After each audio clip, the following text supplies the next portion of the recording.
what is attachment theory, and why is it important in understanding our relationships and personal growth? So attachment theory was originally founded by John Bowlby out of Cambridge University. It's been studied for quite a while. And basically it talks about how every single person has an attachment style. And your attachment style is basically the subconscious set of rules you learn about love. So what you expect, what your needs are, what you basically hope to give and receive in a relationship, and basically all your different patterns in terms of how you will actually show up to try to love somebody else, and also the fears that you're carrying. And so our attachment style actually forms originally between the ages of 0 and 2. And because of neuroplasticity, of course, it can shift and change over time based on the experiences we're repeatedly exposed to. But there are 4 major attachment styles. And I think, again, like the really important point is that every single person has one. So the first major attachment style is the securely attached style. And basically this child grows up in a household where they get really healthy modeling around love. So if they cry as children, there's approach-oriented behaviors from their caregivers. And this means that they'll basically get positive reinforcement when they express emotion. Somebody comes towards them, tries to nurture them, make sure they're okay. And because of that, a child learns it's safe to rely on somebody. And so they basically grow up and they have this natural sense of confidence when it comes to relying on other people, this natural sense of confidence in terms of I'm worthy of love, believing that about themselves. And they also feel like they can talk about their needs, communicate their emotions, because as children, when they communicated or expressed, that was tended to in a healthy way. Now, original research showed that the secure population was about 50%. It seems to be on the decline, which is quite interesting.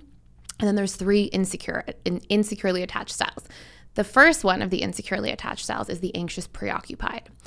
The anxious attached person as a child basically grows up in a household where there's a lot of inconsistency. So there may be a lot of love, like very loving parents, but maybe they work a lot. So it's like love is there, love is taken away, love is there, love is taken away. And because of this child becomes the adult that fears abandonment. They get the repetition and emotion, in other words, the programming, neuroplasticity-wise, of I'm going to fear abandonment. That it feels like love is always about to be taken away. So they become the very anxious, needy, clingy partner in relationships as adults. And often they try to really hold on tight to people in their lives in a way that actually pushes the person away instead. Yikes. Yeah, so the sort of sabotaging without meaning to. On the far end of the continuum is the dismissive avoidant. The dismissive avoidant often grows up in a household where there's covert emotional neglect. So not very obvious overt neglect, although that can absolutely be there too. But the vast majority of people, it's not like parents are never home and it's sort of an ugly thing. Instead, it's often that parents are there, there's structure, there's a sense of stability, but it's more like the caregivers will either shame emotions or shun emotions. So if the child expresses negative emotions or anything like that, it's like, okay, children should be seen and not heard, or, oh, go back, deal with your emotions, come back when you're ready, or even sometimes shaming, like, oh, don't be a crybaby, get it together. So this person as a child grows up to feel like, okay, this part of me, the emotional part of me, is bad. And so they basically grow up to think, something is wrong with me at my core, like this actual emotional part of me. So they shove it away, they repress their emotions, they deny that part of themselves, and they don't want to feel vulnerable as adults. They don't want to be in a position where they feel weak if they express emotion, or they're going to be shamed. And so what happens is anything that feels too real for this person as an adult, they will often push away. They get scared when it comes to actually attaching and feeling their feelings and having this kind of commitment involved where, like, what if I'm in the wrong dynamic and relationship and I'm stuck feeling these feelings of vulnerability? So that's a dismissive avoidant. The very last one is fearful avoidant. Fearful avoidant is sometimes referred to as anxious avoidant, and they actually have both sides of the anxious and avoidant attachment style. So they usually grow up in a household where there's a lot of chaos. And it can be something like having a narcissist as a parent, or it can be something like having an alcoholic as a parent, where it's like you never know what you're going to get. One day mom is drinking and she's in a good mood. Another day she's drinking, she's in a terrible mood. One day she's sobering up, she's maybe in a good or bad mood. It's like you just don't know. And so this person as an adult becomes extremely hyper-vigilant. They walk on eggshells all the time, and they basically are very hot and cold in relationships. So I personally was a fearful avoidant. This is how I got into this work originally. And it was like these mixed feelings all the time. It's like you want closeness, but as soon as somebody gets close, you're like, wait, I kind of changed my mind, and you want to push away. And there's a lot of this kind of swinging pendulum of hot and cold behaviors, but it's because a child grew up in a household where there's both really good experiences with love, but really scary ones or confusing ones. And so because of that programming, there's these competing associations, which puts somebody into that kind of hot and cold category. Wow. Thank you for that masterclass. So how do we reprogram ourselves then? I mean, if these tendencies are hardwired in us between the ages of 0 and 2, I mean, how much hope is there for us to rewire our brains, right? Yeah. So it's a great question. And I think we think of these things and we think, oh, they've been with us for so long, so they're impossible to change, but that actually couldn't be further from the truth. So I think one of the first parts to recognize is that a lot of people out in the world right now are like, oh, here's your attachment style. You're anxious. Good luck. Try to find somebody secure. The way our subconscious mind works is our subconscious mind is seeking familiarity because it equates familiarity to safety and thus survival. And it's very survival oriented at the end of the day. And we have to remember that like the conscious mind is responsible for roughly 3 to 5% of our beliefs, our thoughts, our emotions, and our actions, while our subconscious and unconscious collectively are 95 to 97%. Wow. So we can think, oh, I should just date somebody secure if I'm anxious, for example. But honestly, we are actually attracted to that. One of the biggest features that drives attraction is we're attracted to people who treat us in a way that's familiar and thus safe. And guess what's the most familiar and the most safe? Somebody else who is insecure attached. Yes. And it's usually the way we treat ourselves. So like an anxious, preoccupied person is often attracted to a dismissive, avoidant person because an anxious, preoccupied person is constantly dismissing themselves, dismissing their own feelings and needs, putting themselves last because they're so hypervigilantly focused on not being abandoned. And so when somebody comes into their lives who's avoidant, there's like the butterfly feeling for people because it's just mirroring back to them themselves. And on the flip side, dismissive avoidants are often very preoccupied with their own time and space and distance and like having time to themselves to re-regulate. And they're often very attracted to people who will anxiously hold on to them. And so this is one of the biggest driving factors of attraction when we first meet somebody. So there's a lot of information, just date somebody secure. And it's like, that's not helpful. That's not usually how it works out in the real world. So when it comes to reprogramming or rewiring, I found that there's a few key features that have to be rewired. One is our old toxic dating story baggage. So if you're anxious, preoccupied, you're going to believe, I'm going to be abandoned, I'm going to be alone, I'm going to be excluded. If you're dismissive avoidant, you're like, I'm going to be trapped with the wrong person or helpless or powerless or I'm defective, something's wrong with me is a really big core fear.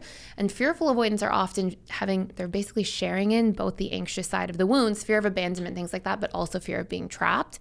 And they tend to have this really individual wound of fearing abandonment. They're kind of like always waiting for the other shoe to drop because of all the chaos in their behaviors growing up. So the first part of the 4 is we have to recondition these old stories. We're not born with these stories. They get conditioned into us and imprinted on the subconscious mind through repetition and emotion.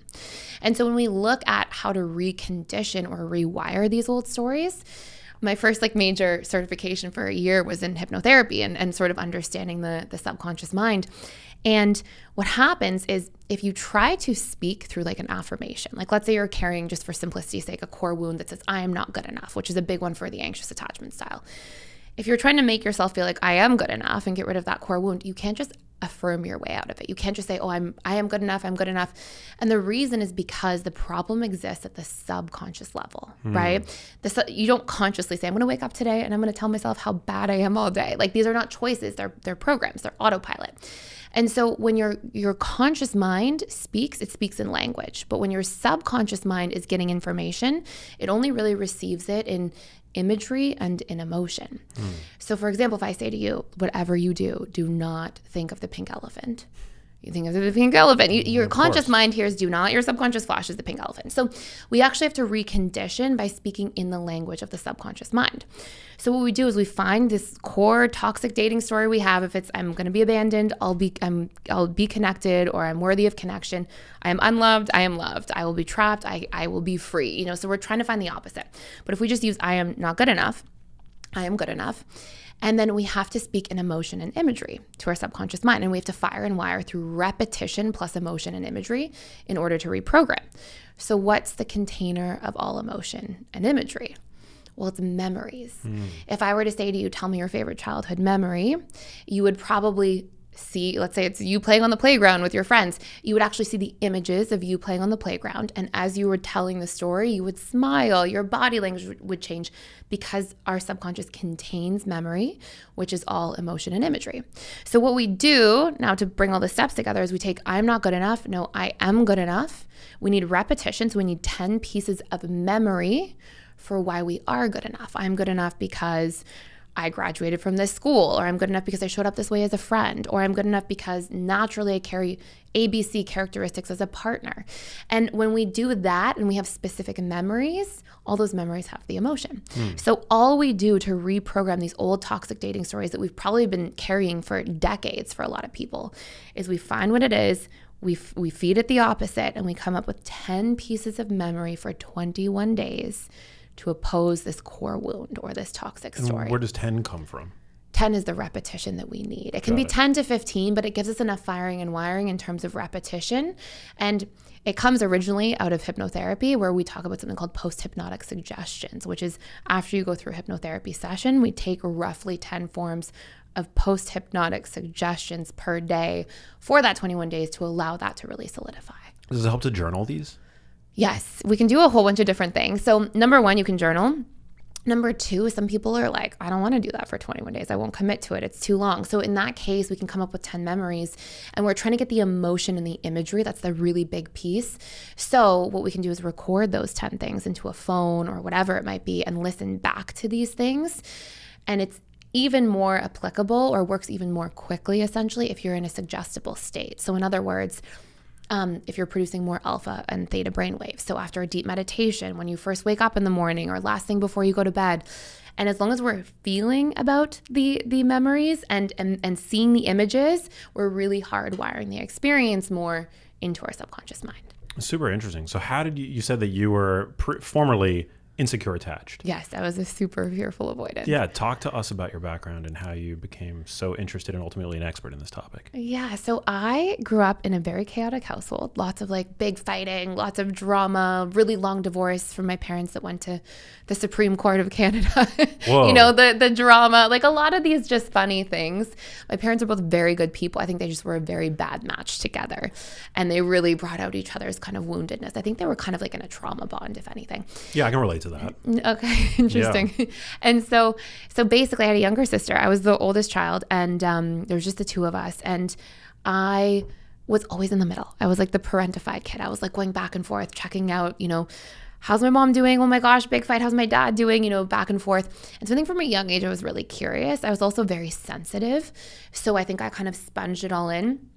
And my outlet was playing sports growing up. So I played soccer, got a soccer scholarship to a D1 school. But in my scouting year, I had knee surgery and I was immediately addicted to opiates. Like, that was it. Like, I was on painkillers and I just knew, like, wow, this makes life so much easier. Like, I just feel like I can handle everything better.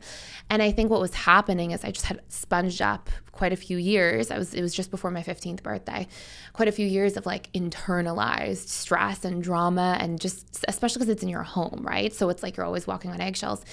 And I grew up and was like, wow, this is just easier. So I actually went through like about a 7 year struggle with almost daily use of opiates. And I was high functioning enough. I like made it to school, got a scholarship, and I was in a class and somebody was like, your conscious mind can't outwill your subconscious mind. And the whole time, like right from the beginning that I was like using opiates and then going out and getting them from people and all these things, I was like, who am I? Like, what is wrong with me? And every day I would be like journaling, like, okay, I'm going to get clean. I'm going to get sober. I'm going to stop using. I'm going to avoid this girl that I get them from in the hallway. I'm going to delete numbers from my phone. And I would tell myself I'm going to do all these things. And then I would just go back to the same patterns of using over and over again. And honestly, that was like really hard. That part was almost the most tormenting, because it was like, I'm so weak or I'm so helpless. And so when somebody said that to me in class, they're like, oh, conscious mind can't outwill your, I was like, oh, this is what's happening to me every single day of my life. So I got obsessed with learning about the subconscious mind and like reprogramming and how this all works and how this exists. And that sort of kickstarted the journey of actually originally going down the realm of working on myself very deeply in a lot of different ways, like forgiving, processing trauma, reprogramming a lot of these core wounds I had from childhood, and then learning to have a healthier relationship to my needs, to my boundaries, things I didn't really learn as a child or a young adult. And in doing that, I tried out inpatient rehab once, left very early, outpatient rehab once. I'm definitely not recommending that if anybody's addicted to anything that they go some other path. Like, it's good to have structure and support and go to rehab and do those things. But for me, what worked was reprogramming the subconscious mind. And the way I saw it was like, if I'm dealing with the root cause issues, then I'm plucking these things out at the root. I saw addiction and opioid use as like a symptom of deeper stuff. So if I can deal with the deeper stuff, I'm not going to have as hard of a time getting out of this sort of cycle and dynamic. And that worked really well for me, to the point where, like, I had my appendix out, a few years ago, and was prescribed painkillers. They like sat in my house for I don't know how long. I didn't eat. It wasn't even like a thought or a concern. Versus when you go to like NA and AA meetings, they're like, you are an addict for life. And again, I'm not trying to challenge all those different things. Everybody has their own, relationship to it. But for me, I felt like I healed from like addiction first, from the inside out, and then went down the path of like a lot of my addiction was rooted in first attachment trauma that once I resolved, then really opened up a lot of different areas for me. So where did the interest in attachment come from? So basically what happened is I was like obsessed with talking about this. Like, I couldn't believe, like, this is like 14 years ago, right? So I'm like, why is nobody talking about the subconscious mind 14 years ago? And so I started giving free workshops. I was like 21 years old. I was like getting sober, and I just wanted to tell people. And I felt like my friends were so sick of me being like talking about all this stuff and how it changed me. And so I started working on core wounds first, like a lot of those like baggage stories. Then I started working on my needs. Then somatic work for my body, like emotional just regulation. So I was very much in sympathetic, and I did a lot of like meditation, a lot of like yoga, a lot of just different somatic processes to get into parasympathetic. And then I went into like needs and boundaries. And so I was doing that work on myself, started like talking about how we can pattern those things. It was like personal development, but for your subconscious mind, right? So it's not just like insight, it's like actually getting it into your body, your subconscious, your brain, right? And so I went into this space of working with clients on that. I gave these free workshops. All these people wanted to work with me as clients. And I was like, I'm still in school. Like, I'm like a kid. Like, and I would tell people, like, it's okay, I'm coming for client sessions, because they like the free workshops. And I just wanted to give the free workshops because I wanted to just share, right? I just wanted to like tell people that this was working for me. And so went into the space, started seeing clients, and then revisited attachment theory, which I learned in like first year university. And strangely enough, found that the things I was working on with other people, their core wounds, their needs, their emotional regulation, and their boundaries all fit like perfectly into the attachment style categories. Attachment styles had specific needs, specific core wounds, or these toxic stories that they were carrying, specific patterns with their emotional regulation, and specific boundary issues. Like anxious preoccupieds have no boundaries all the time. Dismissive avoidants have too strong of boundaries. Fearful avoidants have no boundaries until they get angry, and then they have the strongest boundaries in the world. So we could actually reprogram these different areas. And so what happened is I started doing a lot of work on those things with people, because that's what I had done to work on myself.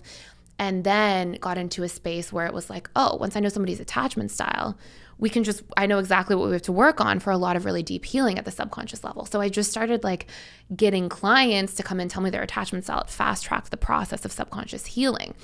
And of course, ended up making them securely attached. So that was sort of the journey in the process. And then I started putting a little bit of material online, just thinking like, oh, I just want to share it. And then our channel grew, and everything kind of took off from there a few years ago. Up. Were you having relationships while you were in the throes of your addiction? No.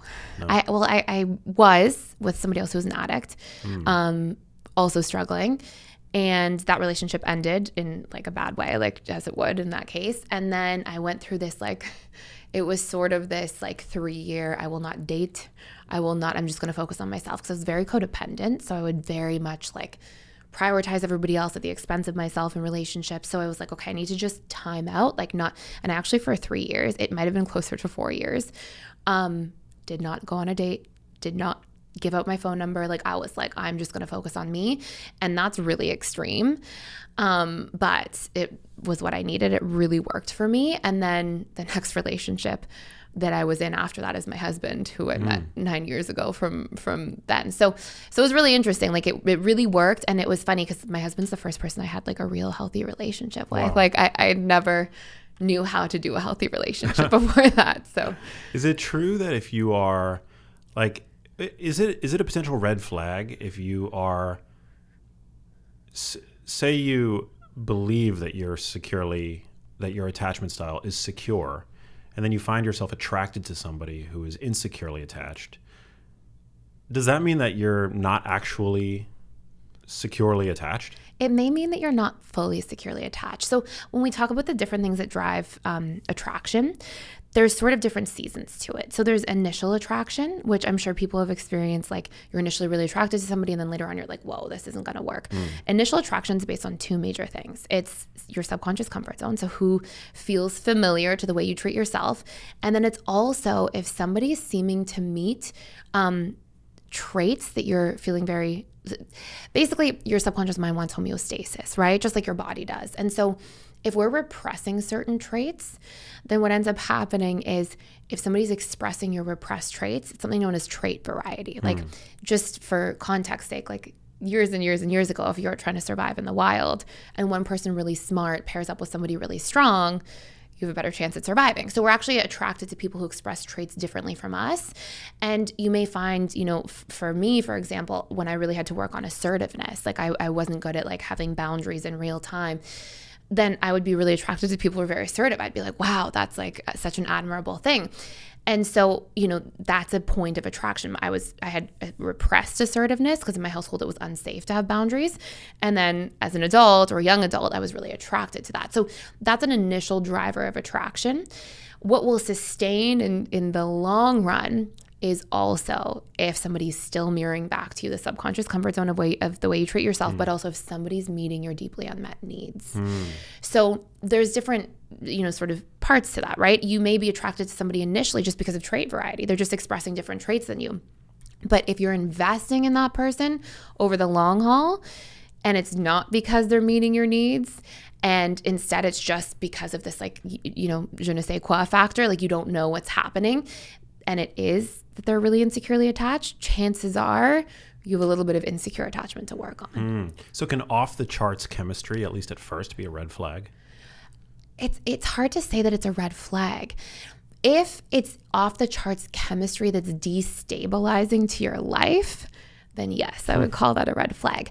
Because what's happening is usually you're in some form of limerence, right? Limerence, yeah. I love this concept. So limerence, what is limerence? Okay, so limerence is basically exactly that. Limerence is that when you meet somebody, if they are expressing extremely intense traits that you've extremely repressed, it's basically like a lack of wholeness or homeostasis within yourself. And it's good to have trait variety, right? Like we're always going to be attracted to people who have different traits than us, but if we're in a position where we are like, limerence will be, I can't eat properly, I can't sleep, like I'm so infatuated that it's actually destabilizing my life.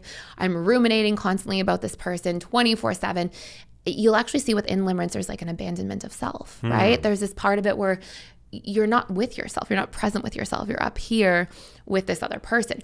And the other big factor that plays a role in limerence is if somebody's meeting needs that you're also really disempowered with in the relationship to self. So one thing that I'll often see give somebody limerence is if they never felt seen as a child, like people who weren't in a household where parents were present very much at all.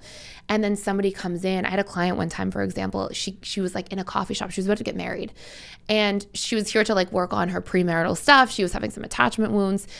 And she said that she was in a coffee shop and she like dropped something or something spilled. And this man behind her came and like picked everything up and was just really present with her for a minute. And she was like, I think I'm not going to get married to my fiance because I'm just constantly obsessing over this stranger in a coffee shop. But when we unpacked it, it was like, well, she never felt like anybody was present with her as a child. And this person that she was about to get married to was also not very present. And this man who was in the coffee shop was very present in the short period of time. So if somebody meets a need that we're starving for at a deep level, that can also be what creates limerence. So trait variety, and deeply unmet needs where we don't know how to meet them in relationship to self. She was also very unpresent with herself, right? Never meditated, wasn't emotionally regulated. So then what we'll do is when somebody comes along and has the promise of meeting these needs or expressing these traits, we're literally so desirous to like connect to those things. And in a sense, in all honesty with Limerence, you're not really that like in love with the person. You're obsessing over traits and needs that are not being brought into your life and that are not being met in different ways because you don't know the person, right? You don't know their flaws, their fears. You can't fall in love with somebody upon meeting them. Limerence in those short periods of time is like, no, this is representing parts of your personality that you're hungering for and you have this disconnected relationship from. And it's also why people cheat. Same reason people cheat in relationships, because they're not getting their needs met from their partner. They have traits that they're deeply repressing. Somebody outside of the relationship represents these needs and traits, and then we infatuate, we obsess, and like minus this very small category of people who are like sex addicted, narcissistic personality disorder, like let's say that's less than 10% of the population. 90% of people, why they cheat is because of exactly that. The way you describe limerence, though, I mean, there is a part of me that thinks of that sensation as an attractive one. I mean, it reminds me of all the crushes, the way that I felt towards all of my crushes in high school.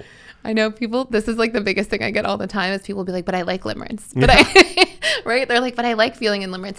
And I think there's like a line, right? So this is the craziest part of limerence. So let's say you're in a relationship with somebody and it's a limerent relationship, okay? So it's like insane, off the charts chemistry, everything's so amazing. What happens is we have different stages of relationships. So we have the dating stage, then we have once we make a commitment, usually about 6 months, 4 to 6 months in, it's now the honeymoon stage that lasts for about a year after, up to 2 years. Then we go into the power struggle stage. If we make it out of the power struggle stage, where statistically most relationships end, then we go into the stability, commitment, and bliss stages. The bliss stage is like the honeymoon stage, but you actually know the person deeply, right? You've gone through the fears and the flaws. The things we are limerent with in the dating and honeymoon stages will be the things that terrorize the relationship in the power struggle. Ooh. So let's say, for example, like if you tell me, give me like a trait that you're really attracted to. Oh man, a trait that I'm really attracted to. I mean, I like humor. Humor is very attractive to me. Okay, perfect. Yeah, so let's say humor. So let's say, oh my gosh, this girl I'm dating, she's so funny, she's amazing, she's hilarious, she always makes me laugh. Usually in the power struggle stage, what it will look like is she can never be serious. If you're attracted to somebody, for me, assertiveness was a big thing for me until I did a lot of work on that myself and integrated that trait. Guess what I felt in the power struggle stage? I was like, there's no room for my opinions. There's no room for my space. This person's so assertive, they don't actually hear me out. Or some people are like, oh, I'm really attracted to the fun person, the easygoing person. In the power struggle stage, it's like, oh, they're so lazy. Like the things that we are attracted to, unless we integrate them and actually take them on a little bit in a healthy way and actually become these traits ourselves, then we'll be bulldozed by those traits later on. And they will ultimately be the very things that destroy relationships in the power struggle. Wow. What are some other major red flags that a relationship that one might be in is not going to make it? I would say the biggest things are if you're not resolving conflict. I mean, I worked with couples and in that space just in private practice for like 8 years, 9 years.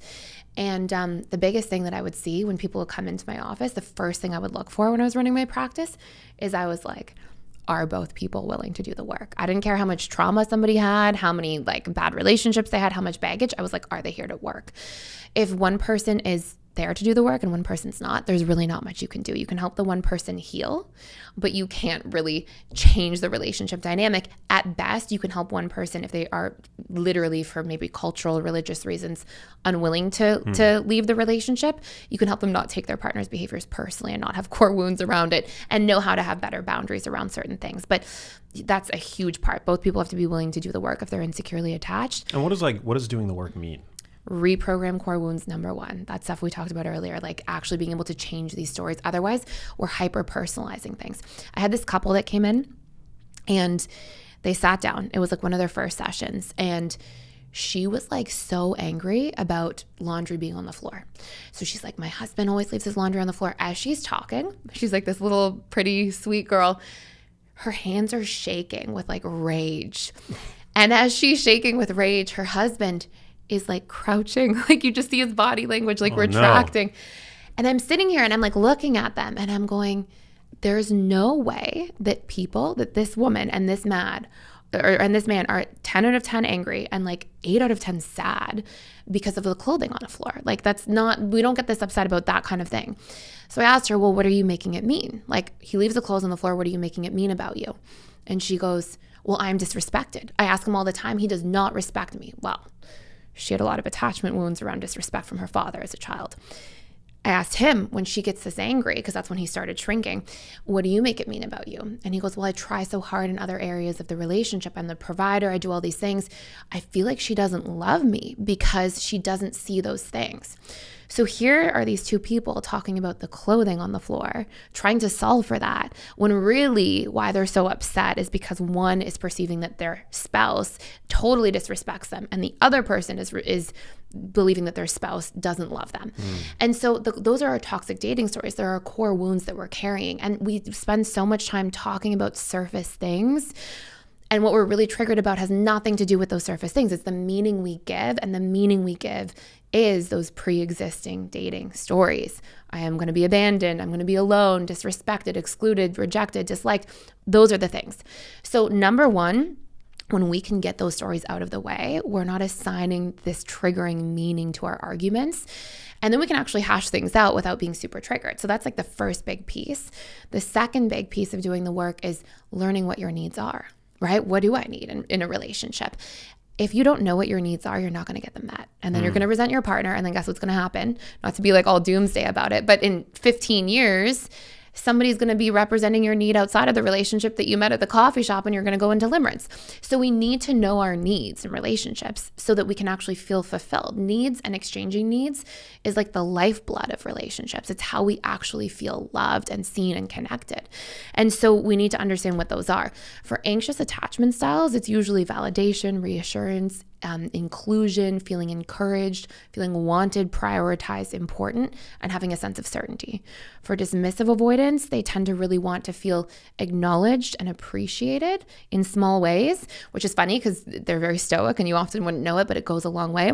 They want to feel empathized with, supported, accepted, and they want to feel like their freedom and independence are seen and valued. For fearful avoidant attachment styles, they tend to want a lot of depth. They don't do very well with surface connection or superficiality. They tend to want a lot of growth in their relationship dynamics. They also want their freedom and independence, and they also share in some of the anxious side, right? They also want to feel like they are wanted and valued in their relationship dynamics. So we need to know those needs that we have from relationships, and then we have to learn to meet them in the relationship to ourselves. If we don't do that part first, because of the subconscious comfort zone part of attraction, what we'll do is we'll be like, oh, I know my needs. I'm going to go tell my partner that I need those needs. But if you can't give those needs to yourself, your subconscious will reject them. Let's say an anxious preoccupied is like, I need acknowledgement, I need appreciation and encouragement. Somebody comes along, they start giving that to them. It feels good momentarily. And then 2 seconds later, the anxious preoccupied is like, they don't mean it. They don't really appreciate me, or they'll deflect, or they won't accept the compliment, because our subconscious will only really receive things that are familiar to us. So we reprogram our core wounds, part one. Part two, we learn our needs, we meet them ourselves. Now we've primed our subconscious mind for part three, which is to communicate and receive those needs from other people. And last step, doing the work, is learn to have healthy boundaries. If we don't have a good boundary relationship, we're going to struggle. Wow, makes a ton of sense. Okay, so you have to be, so one red flag is that you're in a relationship and either you or your partner are simply not willing to do the work, which you've just defined for us. Yes. Got it. Another red flag, another big one. Yeah. If people are not communicating, if people are unwilling to resolve conflict, you're on a one-track path to just being resentful from your partner. One thing I would really hold true in my client practice and also in the work I do now is like your goal needs to be your resentment take is on empty. Like if you're holding resentment is poison to relationships, and it's going to come out in a different way. And I really believe that like we don't have a lot of good standards set from Disney movies or romantic comedies or whatever kind of BS we got growing up. And we get this like idea that, oh, somebody should do this grandiose gesture to solve for things. No, people need to be talking about the actual problems and hashing them out so we're good. Like there shouldn't be a situation in relationships where we don't hold ourselves to a standard of, oh, I'll just resent my partner. When we have unmet needs and then we resent, that's again, like that goes back to cheating and infidelity. People will have unmet needs. They'll be like, my partner doesn't care about me. They never meet my needs. And then they justify acting out outside of the relationship. And it doesn't always have to be in cheating, right? It can be, oh, I'm going to go shit talk my spouse to all of my friends. Like that's not good for your relationship. No. And we justify that kind of stuff because we're not resolving things. When people bring arguments back up all the time, I don't know if you've ever seen somebody who like, 3 months ago you did this and 2 weeks ago you did this, and they have this laundry list of all the things. We do that because we never got resolved properly in the first place. To feel resolved in an argument, we need to feel like our perspective is validated and seen and heard, and we need to feel like our needs are addressed. And if we can do just those two things, like let's say you and I get into an argument about something with the podcast, and if I can say, hey, I see your side, I get where you're coming from, I can disagree with your behaviors if you yelled at me or something like that, but if I can validate your feelings and your perspective, and I can be like, what do you need to feel relief? And then we can make a plan to like set up for that need, and then I can be like, okay, my turn. This is how I'm feeling. And you say, oh, I get why you're feeling like that. I understand. I don't have to agree with you, but I get where you're coming from and why you're hurt. Here's what I need to feel a little bit better. You can meet that need. We get resolved in arguments. It's like a 4-step thing. Each person talks about their feelings, gets them validated, talks about their needs, comes up with a strategy to meet them. If we can do that, people feel resolved. If we're not doing that, huge red flag, because your trajectory in that relationship, and I saw this firsthand working with so many couples, is people just come in and they don't even want to do work on the relationship because they like secretly resent their partner so badly. So it's a really important thing to like resolve conflict and be able to do that. And then the third red flag I'd say that's really big is trust. That was something I struggled with. It was so valuable for me to learn to do that and actually trust. And we all have this internal trust baseline that we start with.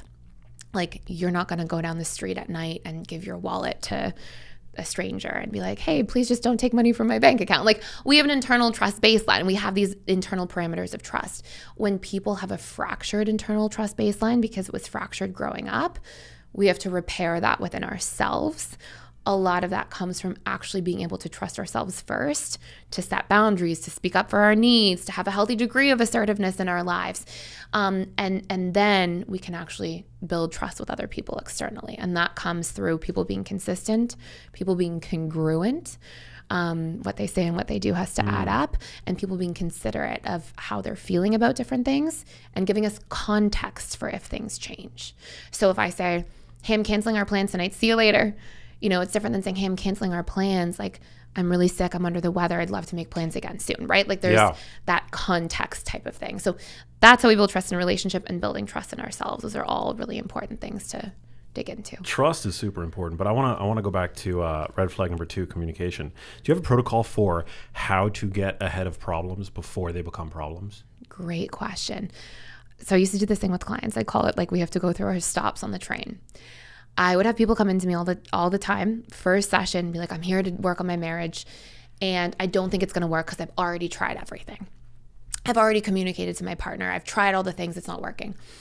95% of the time, if I had to make a guess for percentage, it was not that they had tried to communicate, but they didn't know how to do it. So there's a big difference between communicating proactively versus reactively. There's a big difference if you're trying to get heard by saying, hey, I really miss you. I really value your connection. I'd love to hang out this weekend. Let's plan a date night together, right? Like, if I say that versus you never spend time with me, you don't care about the relationship.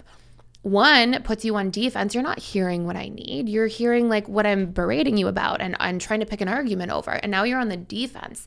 But instead, if we communicate what we want rather than what didn't happen or what we're not getting met, we get way more heard and we actually make progress. It's actually productive in relationships. So that's stop on the train number 1. Are people communicating proactively or are they communicating reactively?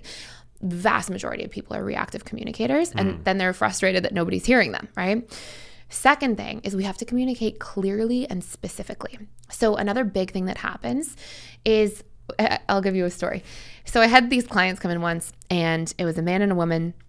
She was anxious, he was dismissive, and she said, my husband doesn't support me. I really need more support in the relationship. He was like, I'm going to support you this week. They did the work. They talked about it. He agreed. They came back the next week. She sat down. She like didn't even sit down fully on the couch before she was like, he didn't do anything to support me this week. And his face like was in shock. And he turned around. He was like, what do you mean?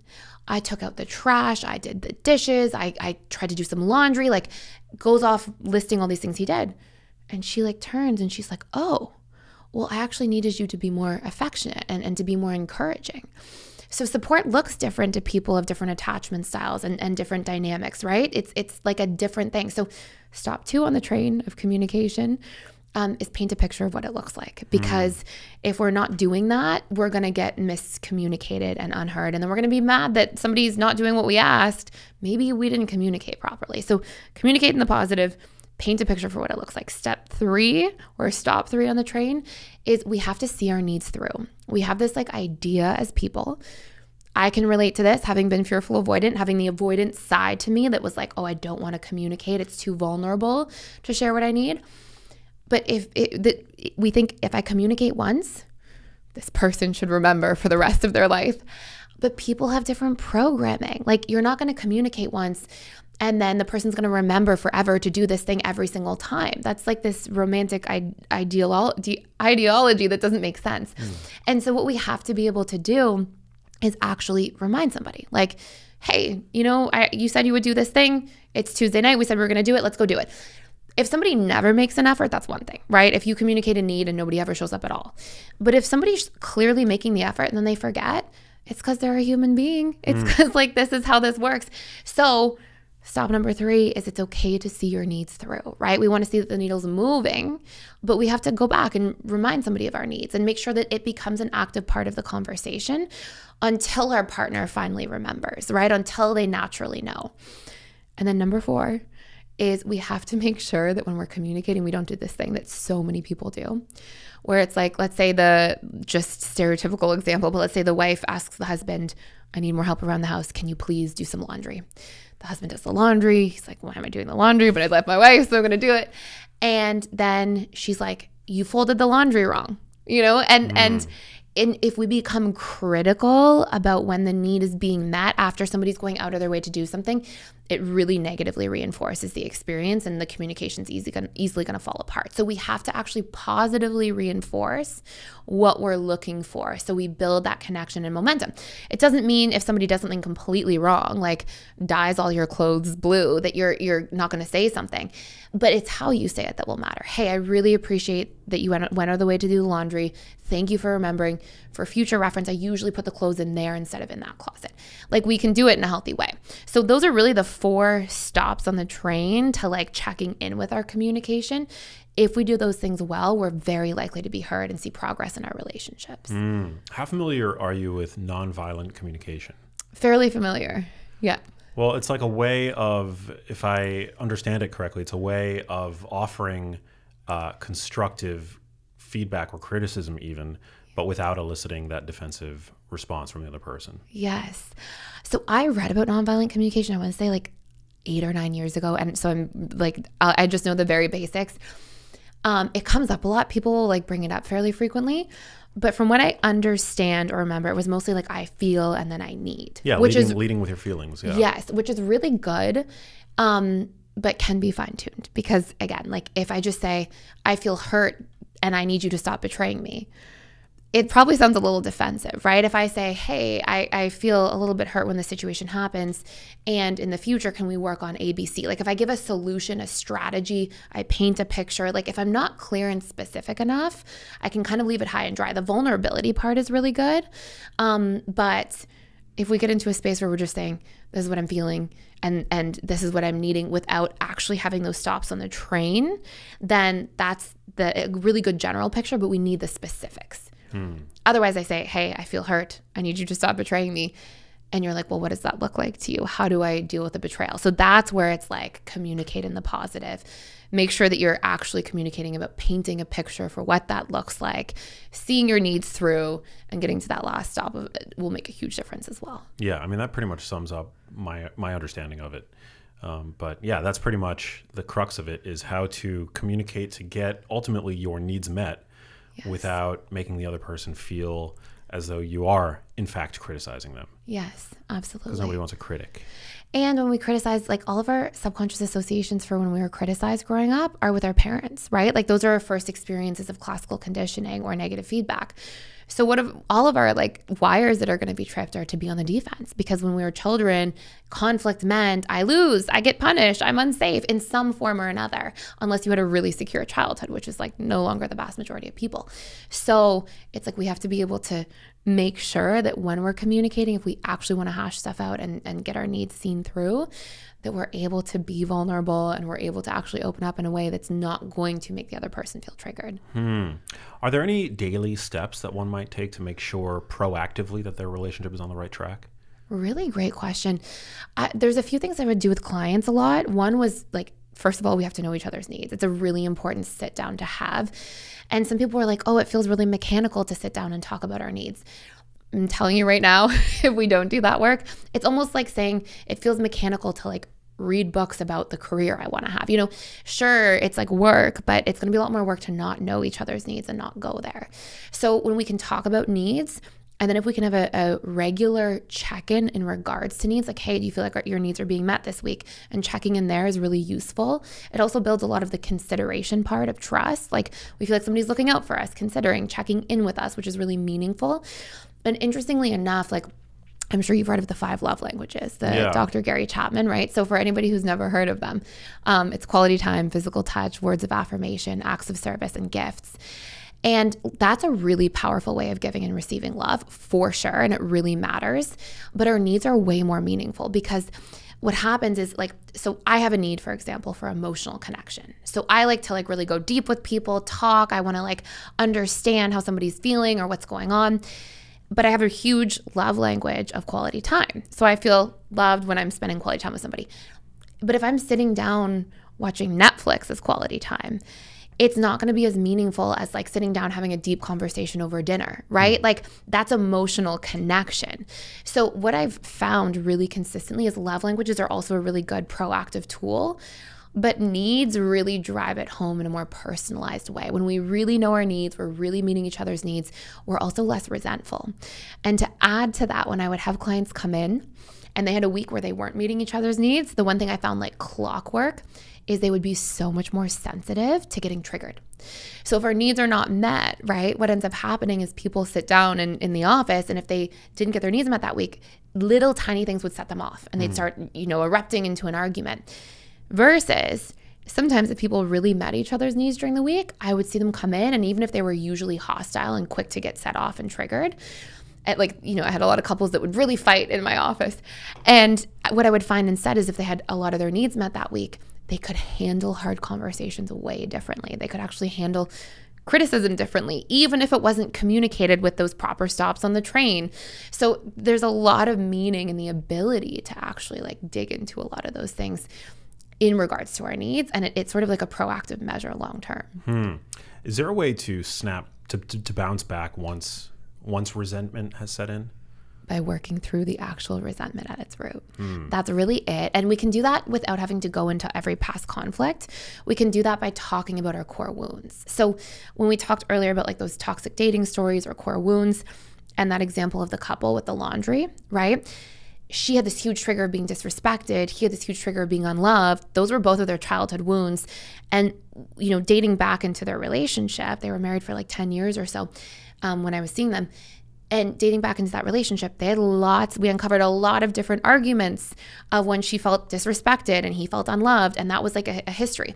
So we don't have to go back to every single argument and go resolve it. We just have to resolve the meaning we're giving, the core wounds that are there. I feel disrespected. I'm being disrespected. I feel unloved. And so instead, what we can do is just like we can do reprogramming on our own, we can do it in the relationship. So what I would get clients to do all the time is sit down and ask him, in that case, the couple in the office, I asked him, do you disrespect your wife? He's like, no, I respect her. Can you give me evidence or memories of when you've respected her? Because that speaks to her subconscious mind. And he'd be like, I respect her when I do this. I respect her in this way. I respect her for all of these things as a mother, as a worker, and all of a sudden the disrespect's washed away.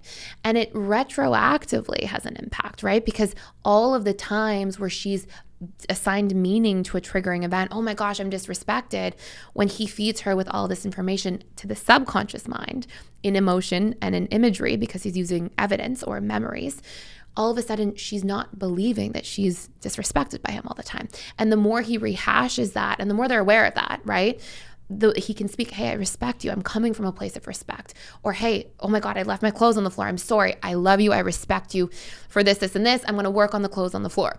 So when we can talk to people's core wounds instead of the surface dynamics, we can resolve things retroactively. And then, of course, it's not just retroactive. It helps us for the present and for the future because we're not assigning that meaning any longer.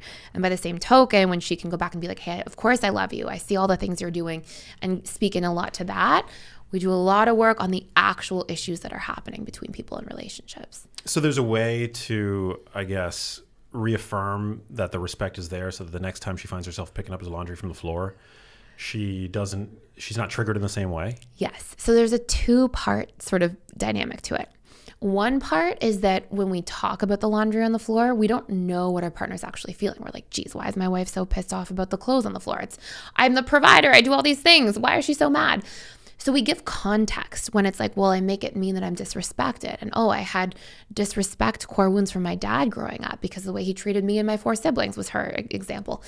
Now when he sees the laundry on the floor, it's not just, oh, who cares? It's clothes on the floor. It's not a big deal. He's like, oh, I get why it's a big deal to her. So we first give somebody context so they can work on being more mindful. But second of all, when she can debunk the story she tells, oh my gosh, my husband doesn't respect me at all when he leaves the clothes on the floor. When we do that, and when he can feed her with like, look, no, I do respect you. These are the ways I show respect. This is what I respect about you. And he can help equilibrate that story or that narrative that she's there. Now she's less likely to personalize it. We don't just like leave the clothes on the floor. We work on meeting the needs, but we also work on equilibrating the core wounds or these old stories together. In other words, equilibrating the disrespect, right? Like her being able to see, oh, he does respect me. That's my story. She can work on that personally through the reprogramming tool we talked about earlier. She's now not taking painful things like the laundry so personally, but he also understands why it's personal to her and can support her in meeting the need to be more mindful about it. It's a 2-part solution, core wounds and needs together. Some habits are hard to break. My laundry ends up on the floor 9 times out of 10. Okay, so let me ask you a question.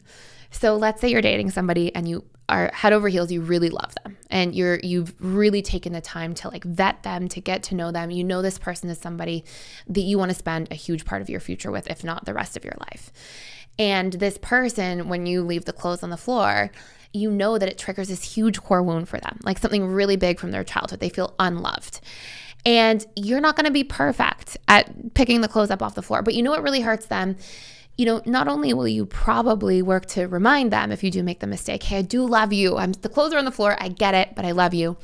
But at the same time, when you have context for how much it stings for somebody in a more personalized way, do you think that you might work on it a little bit? Yes. Yeah, because I'm not a monster.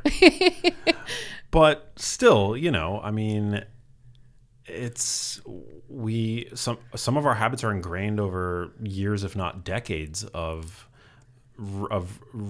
patterning. Yes, but we have reprogramming, repetition, emotion, imagery reprograms. So if every time you can sit down and think about it too, right? Like there's going to be times for things, right? There's going to be a time where like maybe somebody that's not you is like, who cares about my partner? I'm leaving those clothes on the floor. I don't care. Then we make the argument like, is this really a good relationship to be in? Because the person's not willing to put in any effort, right? Yeah. There's other times that you might be like, hey, honey, like I am working around the clock. I'm really busy. I respect you a ton.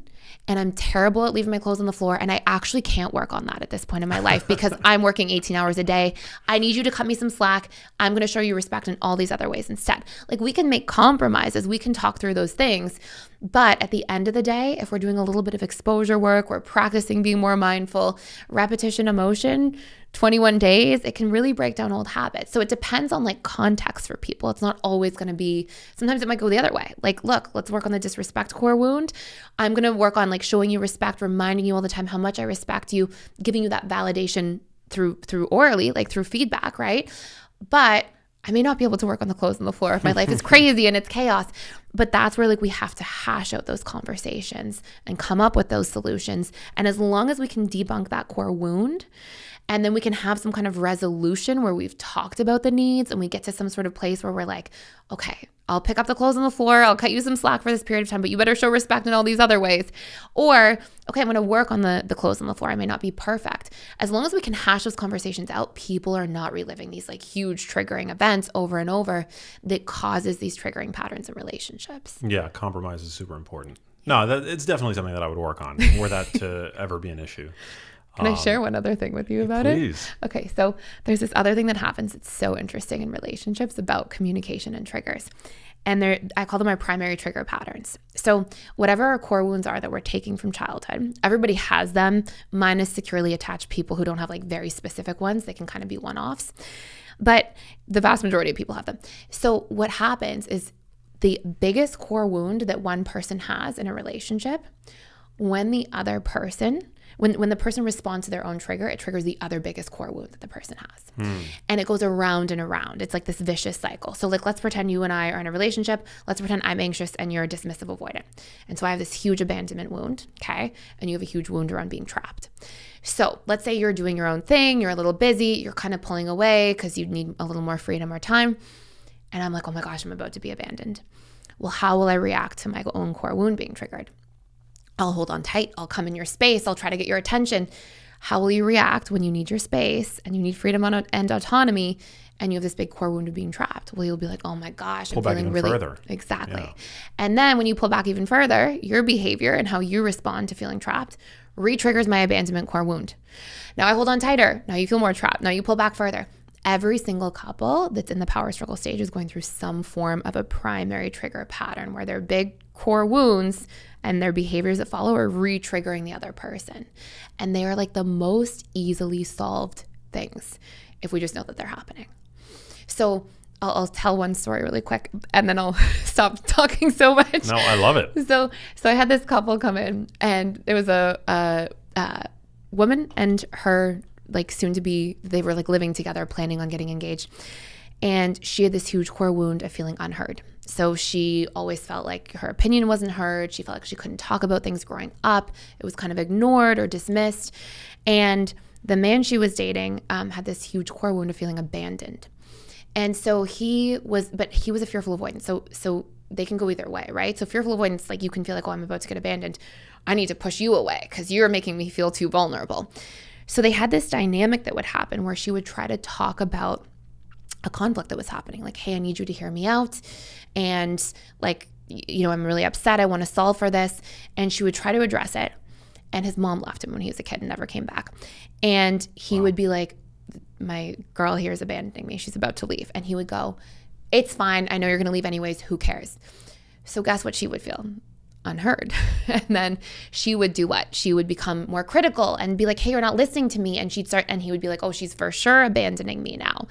And then he would, push her away further. She'd feel more unheard. So they had this triggering pattern going on. All they had to do to solve for this thing that was like causing destruction in their relationship is every time she wanted to start by giving feedback or hashing something out, she had to be like, hey, I want to talk to you because I care about this relationship so much and because I want us to keep working through things and growing together. And as long as she just prefaced it with that, his core wound's not triggered and now she can get heard. And so we have these patterns that go around and around, and when we recognize them and when we can actually discuss them, just preface the core wound ahead of time. Hey, I respect you and I really need to give you feedback. Or hey, I'm not going anywhere, but I want to hash something out together so we can keep growing. If we can get around the core wound and how we communicate, it also stops there from being an eruption and we break out of this vicious cycle of triggering. Wow. Do you work with primarily men, women, or couples? So I don't run a private practice anymore. I built the personal development school. So we have about 7,500 people currently active members of our program, where we do all these different basically courses and these things to educate people on how to build these. It's like sort of a relationship school. And I originally worked mostly with people in their own attachment style the first like 3-4 years.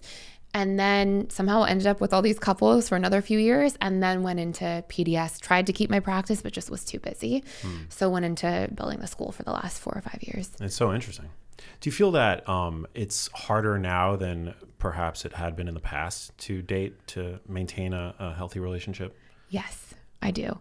I feel like it's not the case for people growing that have the tools, but I feel like the landscape culturally is harder. I feel like when I was first working with clients, 10, 12 years ago, online dating was there, but it wasn't like as prominent. And what I found as the years went on in practice, and even seeing people in our programs now through like the webinars we do and stuff, I think like online dating makes it tough for people, because when your needs aren't being met, what do? You're like, oh, well, there's convenience. My needs can be met over here by somebody else. And there's almost this convenience factor, which on one hand can be good for upholding standards, right? Like, no, I'm not going to put up with this kind of BS in a relationship. There's more out there. That's great. But on the other hand, I think the really kind of debilitating part is that like we have to do work. Like relationships, if you want to have a relationship that makes it to the bliss stage, that's really fulfilling, then we actually have to put in the work. You're not going to succeed in like your career of your dreams unless you learn how to grind your way there for a period of time and then have good habits and strategies that you hold yourself accountable to, right? That's anything that's really meaningful, we have to do the work to get there. And relationships are no different. In fact, relationships may be even more impactful that way, where if you want to have a relationship that thrives, I really don't believe that a successful relationship is two people just being together, because there's lots of people who are together who are absolutely miserable. I think a successful relationship is when two people are like thriving. They're really connected. It's really like they're really fulfilled. And that happens with work. You have to actually put in the work to get there, just like with any other area of life. Yeah, totally. Social media apps today, I feel like are, and I don't think I'm the first person to say this, but they're essentially like infidelity machines. I mean, if you're not careful and if you're not doing the work within the confines of your own relationships, I mean, social media apps can be incredibly dangerous. Yes. I think that it changes a little bit, I will say, going into secure attachment, because when people, I'm going to speak from personal experience. So when I was a fearful avoidant, all my relationships went like this. Lots of infatuation, almost limerence, right? Because you have all these unhealed parts. You're like so attracted to people.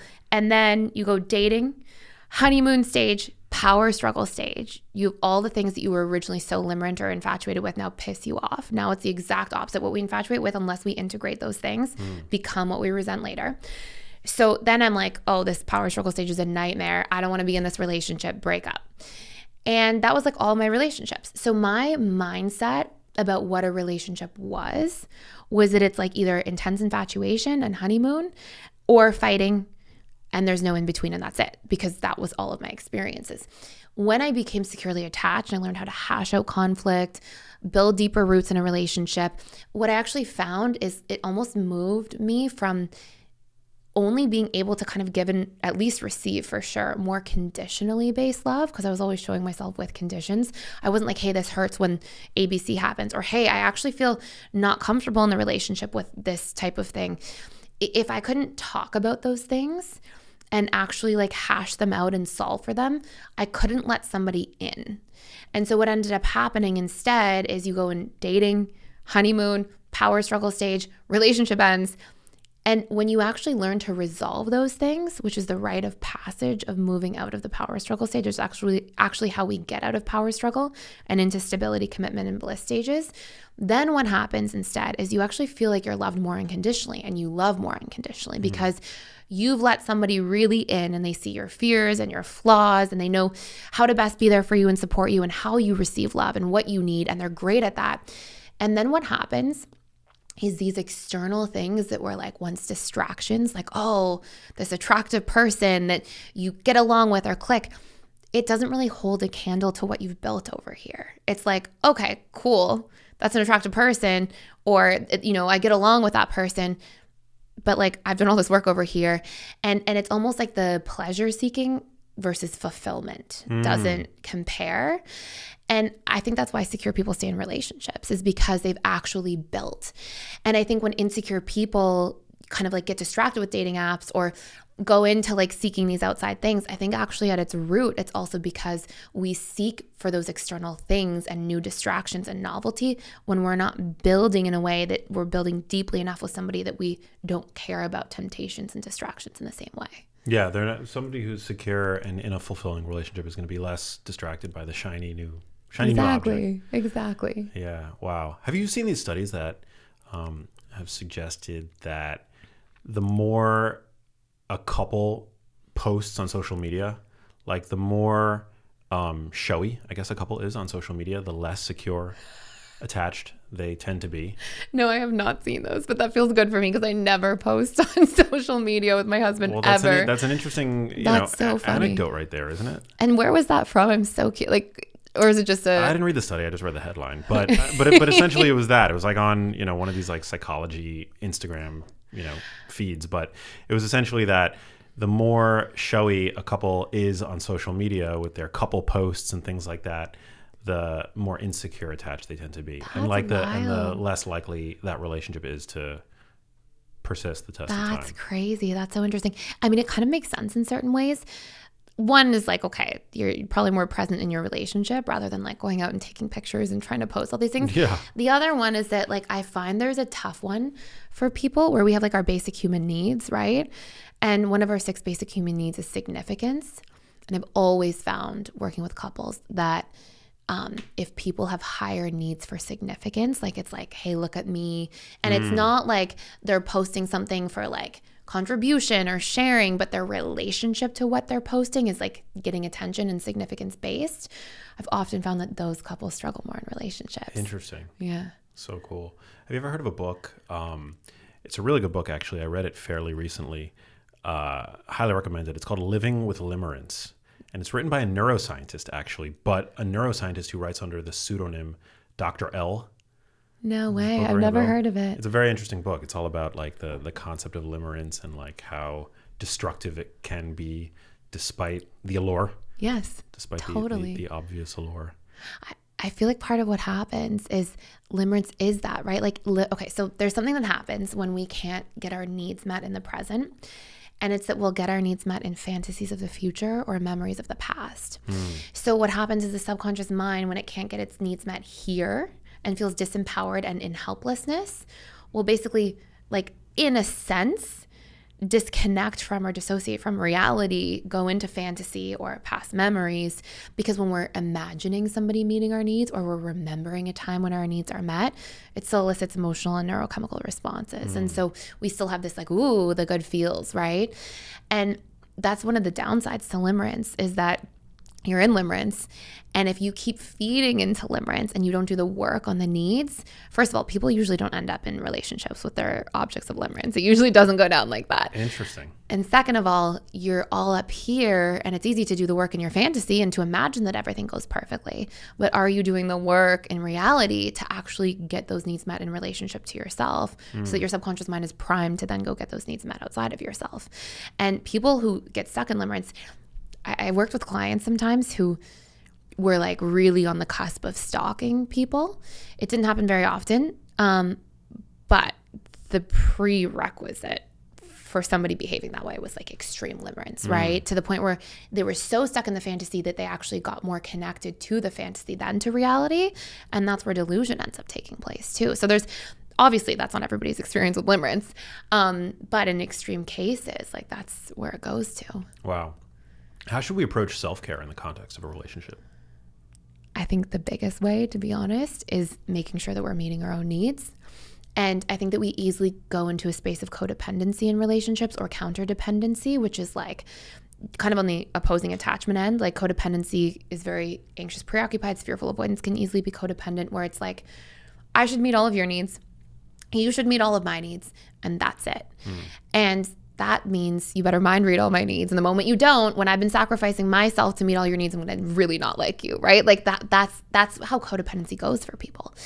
On the flip side of that, if somebody's counter-dependent, they're like, no, you should meet all of your needs. Don't rely on me, right? We're afraid to be relied on when we're counter-dependent. And so healthy interdependence means I'm a master at meeting my needs. I know what they are. I know how to show up for myself really well. And I know how to self-soothe through meeting my own needs really well.